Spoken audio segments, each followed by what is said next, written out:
चौधरी मलुकराम अरोड़ा एक अच्छे किसान थे, बड़े खेतीहर थे, वो अरोड़ा जाति में थे और गांव के नंबरदार थे। गांव में उनकी बहुत अच्छी खासी जो महिमा थी। परमेश्वर एक के घर सत्संग करने गए। अगले दिन श्याम ने दूसरे ने प्रार्थना की, भगवान कल हमारे घर करना। सत्संग भी करते थे, वहाँ उनका भोजन पाते थे। परमात्मा ने पहले दिन एक के घर सत्संग किया, वहाँ भोजन प्राप्त किया। अगले दिन दूसरे के, दूसरे तीसरे दिन तीसरे के। तो भक्त जब गुरुजी जाते हैं तो अच्छा भोजन बनाते हैं, अच्छा हलवा देसी घी का लगावें, छाँव वो डालें, उसके अंदर पानी महक जा पड़ोसियों तक। कुछ एक पड़ोसियों ने जाकर के उस नंबरदार मुल्कराम चौधरी अरोड़ा जी से कहा, जी गांव में एक ठग आया हुआ है और गरीब व्यक्तियों को लूट रहा है, रोज अच्छे माल खाता है, बढ़िया हलवा बनाते हैं, खीर बनाते हैं और चलते समय पूजा लेकर जाता है और ये करेगा बिगाड़। वहाँ रात को सत्संग करते हैं, बहन बेटियां भी जाती हैं और कोई गड़बड़ होगी गांव में, अब देख लो, संभल जाओ, उसको निकाल दो यहाँ से। मुल्कराम जी के मन में ये आया कि भाई साधु संतों के साथ खसना नहीं चाहिए, प्यार से ही देखूंगा मैं वास्तविकता क्या है, फिर मैं कोई बात करूंगा। तो मुल्कदास जी ने फिर सावधानी बरती। जिधर सत्संग थे उस साइड से गलियों से निकलकर खेतों में जाने लगा तो क्या देखा कि तीसरे दिन किसी के घर में छौंक लगा और फिर हलवे का बनाने का समय हो गया। वो निकल कर जा रहा था, उसने आई महक कि अभी हलवा तो बना रखा है। अगले दिन वो तीसरे के घर में, चौथे के घर में, तो मुल्कदास ने सोचा भाई अब बात तो सचमुच है, तो रोज हलवे खावे है, देखते न्यू कौन है कैसा है। मुल्कदास ने कहा कि ए भक्त, आप ये क्या कर रहे हो? आज तीसरा दिन हो गया मुझे देखते, अच्छे हलवे खाते हो, खीर खाते हो, आप अपना काम करके क्यों नहीं खाते हो? अपनी मेहनत करा करो, मजदूरी करनी चाहिए। अब जैसा भी वो नेक आत्मा था, अपने हिसाब से उसने खूब औपचारिकता से बात तो कई सारी उल्टी पर कही औपचारिकता से।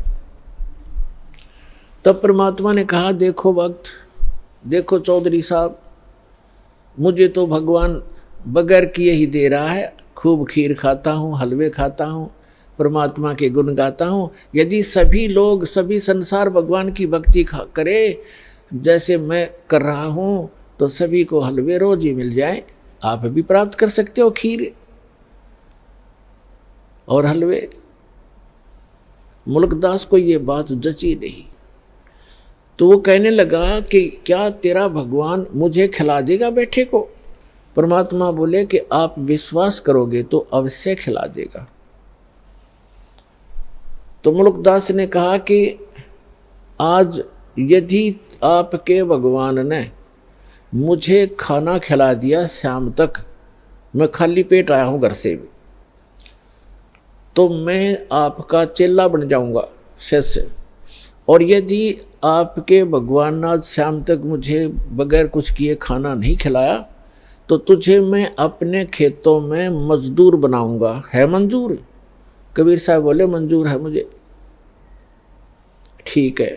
अब चौधरी साहब चले गए। पहले बड़े वन होते थे, जंगल होते थे, गांव के खेतों से भी थोड़ी दूरी पर जंगल होते थे, चारों तरफ वन। अपने खेतों के दूसरी साइड में चले गए जहां पर कोई देखे नहीं, और जंगल में जाकर एक वृक्ष के ऊपर चढ़ गए, ऊपर जाकर बैठ गया। अब ठीक है, दोपहर के 10-11 बजे सी वहाँ गडरिए आ गए। ये भेड़ बकरी चराने वाले, वो कुछ गाय भी साथ में रखते हैं, गौवें भी। उन्होंने अपने एक साथी से कहा कि आप यहाँ खीर बना लो। वहीं पर एक कुआं था छोटा सा, ये कुआं है यहाँ पर, इसमें से जल ले और यहाँ खीर बना लो इस वृक्ष के नीचे, उसी वृक्ष के नीचे जिस पे वो चौधरी साहब बैठे थे। और हम जा रहे हैं, पशुओं को चरा लेंगे, फिर हम आ जाएंगे 1-2 घंटे में, 12 बजे से। तो वो कहने लगा ठीक है। उसने खीर चढ़ा दी और खीर बनने को हुई, बनी तैयार हुई तो उसी समय उसने क्या देखा कि बहुत दूरी पर कुछ घोड़ों के ऊपर व्यक्ति डाकू आ रहे हैं। वो व्यक्ति तो भाग गया, खीर बनती छोड़ गए अपने साथियों के पास, वो दूर चले गए और आगे को। अब वो आकर देखा, उन्होंने कुआं था वहीं पर, डाकुओं ने पानी पीना चाहा कि रुको पानी पिएंगे, कुआं है। वो पानी पीने के लिए नीचे उतरे, घोड़े वहाँ खड़े कर दिए तो देखा, एक ने कहा जी ये तो खीर भी है, यहाँ पर कुछ बन रहा है। उखाड़ कर ढक्कन उठाकर देखा तो खीर बन रही है। तो डाकू कहने लगे भाई अपने उस्ताद से कि उस्ताद भूख लग रही है, लगा ला दो हाथ। उनमें से एक कहने लगा जी ऐसा ना हो कोई इसमें कोई डाल गया हो हमें धोखा देने के लिए, पहले इसको टेस्ट कर लें, किसी पशु पक्षी को खिला लेते हैं। उनमें से तीसरे ने कहा कि बनाने वाला यहीं छुपा होगा, कहीं भाग कहाँ गया होगा, देखो हमसे डर से छुप गया। वो इधर उधर देखने लगे, एक ने ऊपर देखा कि ये बैठा ऊपर, उससे कहा भाई नीचे आ जा तू। वो कहने लगा ना आऊं, नीचे ना उतरूं मैं। क्यों नहीं आवा नीचे? नीचे आना तेरे मारेंगे गोली। 5 सेकंड में नीचे आ लिया। नीचे आया तो कहन उसके वो ढक्कन के ऊपर खीर डाल दी अच्छी खूब और कहा इसको खा। वो नौका कति नहीं खाऊं। अब मुल्कदास खावे नहीं, मना करे कि मेरी तो बात बिगड़ेगी आज। वो इसलिए नहीं खावा कि मैं झूठा पड़ूंगा और चेला बनना पड़ेगा। तो उनको पक्का यकीन हो गया डाकुओं के कि इसने जरूर कुछ ना कुछ मिला रखा है, इसलिए नहीं खाता। उसका 2 मारे दड़ाक, अच्छी मारी लात, अखा बैठ के उसने फटाफट किलो पक्की खा गया। भूख तो लगी रही थी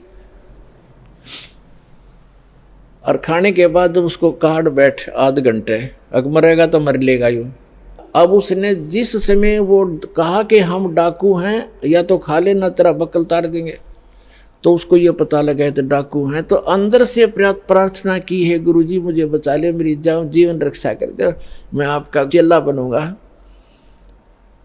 एक तो जान बचाई और खीर खिलाई। अब वो सीधा पहुंचा गुरुदेव के पास, परमेश्वर के पास। वो तो जानी जान थे, सारी लीला वही करते हैं, 100 छलछीतर मैं करूं अपने जन के काज।